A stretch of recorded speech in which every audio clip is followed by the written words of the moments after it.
look at the next fracture, is the emotional fracture. An emotionally fractured man suffers from chronic feelings of being unlovable and fear of abandonment. And this shows up a lot, especially around relationship and intimate relationship.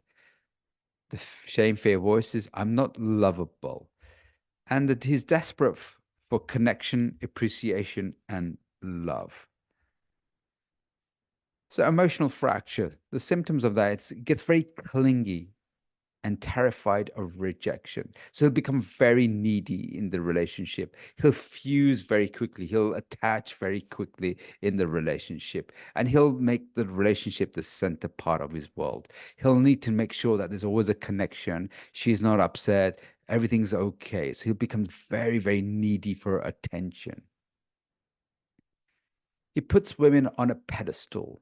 He idolizes women. He's idolized from childhood. You know, the first idolization that man has is his mom. So he puts women on a pedestal, especially the attractive ones. She can't love me.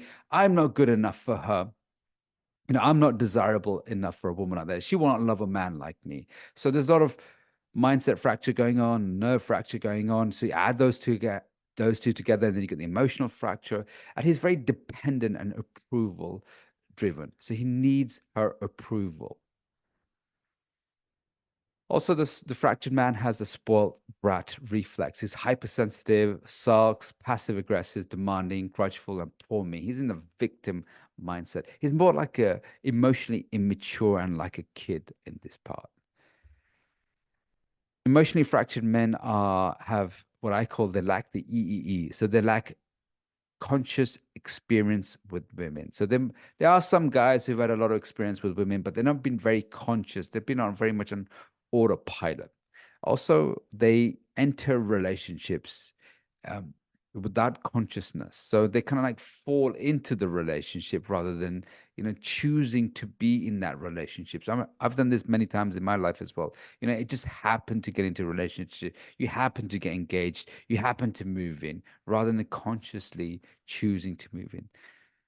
And then what happens is that the ending of a relationship, so they're really bad at exiting a relationship. So they stay too long in a relationship that's dysfunctional, that's unhappy, that's boring, it's not thriving. And they keep dragging and dragging that relationship. And they find themselves at the end of the relationship, they've wasted so many good years, good months and years in a relationship they should have left a long time ago. A lot of the time, the emotionally fractured guys are more feminine, they're more soft than they are what I call masculine and strong. So they lack the courage, they lack the risk taking, they lack the knowing what they want. Emotionally fractured men are more feminine. I find myself being very feminine in the relationship because I was raised by women. So I learned the feminine template of life rather than the masculine way of doing life. And what happens is you can't have two women in a relationship. It doesn't create any plurality. It doesn't create any attraction for one another or respect for another guy. How can we heal this? So leadership, having leadership, leading your life. A lot of the times that, you know, guys say, I don't know what I want. So leading your life is one of the most important ways we can start healing our fractures. Having standards and boundaries. A lot of guys get walked over. So a lot of fractured, emotionally fractured men are, you know, easy to push over. They lack no boundaries. You know, they whatever you tell them, you know, they'll do to happy for a happy wife, happy life. When you start working on your emotional fracture, you become more attractive, stable, healthier in relationships. A fractured man is attracted to and bonds with fractured women, co-creating dysfunctional relationships. So you'll attract your like. Let's look at sexual fracture.